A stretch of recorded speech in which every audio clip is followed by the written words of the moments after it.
আসসালামু আলাইকুম রহমতুল্লাহি ওবারাকাতুহ। আজ কোনো কথা বলার ভাষা আমার নেই। যে আপনারা জেনেছেন, বাংলাদেশের এক বিপ্লবী পুরুষ, বিপ্লবী ছাত্র নেতা, ইনকিলাব মঞ্চের মুখপাত্র শহীদ শরীফ ওসমান হাদী ভাই ইন্তেকাল করেছেন। ইন্না লিল্লাহি ওয়া ইন্না ইলাইহি রাজিউন। তোরা কি করলি? একজন ছোট্ট সন্তানকে তোরা বাপ ভাড়া করলি, মায়ের বুকটা খালি করলি, স্ত্রীকে বিধবা বানালি।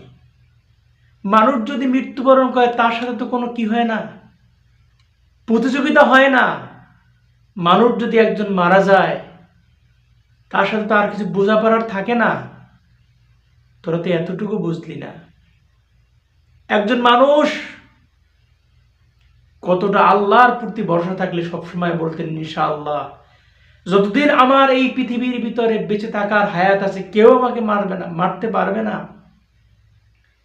যে আমাকে মারার চেষ্টা করবে তাকেও আল্লাহ রাব্বুল আলামিন চিরজীবন রাখবেন না, শুধু ব্যবধান সময়ের। সুতরাং যারা এই ভুলটা করলে মনে রাখবে, তুমি পৃথিবীতে স্মরণীয় থাকবে না।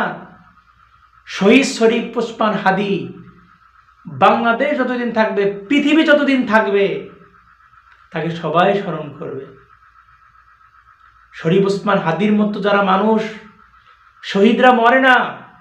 আল্লাহ বলেন, ওয়ালা তাকুলু লিমান ইউকতালু ফি সাবিলিল্লাহি আমওয়াত বাল আহইয়াউ ওয়ালাকিন লা তাশউরুন।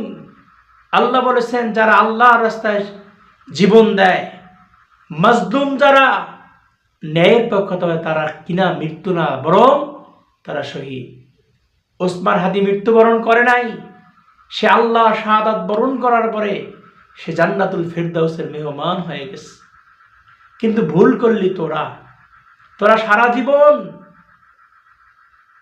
মৃত্যুর খুনিদের কাতারে তোর নাম থাকবে, কিন্তু ওসমান হাদীর নাম থাকবে শহীদদের কাতারে। ওসমান হাদী মরে না, ওসমান হাদী সারা জীবন জাগ্রত থাকবে।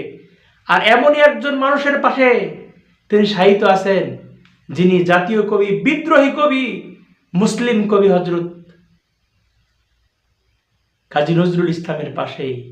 দুই বিপ্লবী একই পাশে। বলো বীর, বলো চির উন্নত মম শির, শির নারি আমারি নত শির, বলো বীর চির উন্নত মম শির।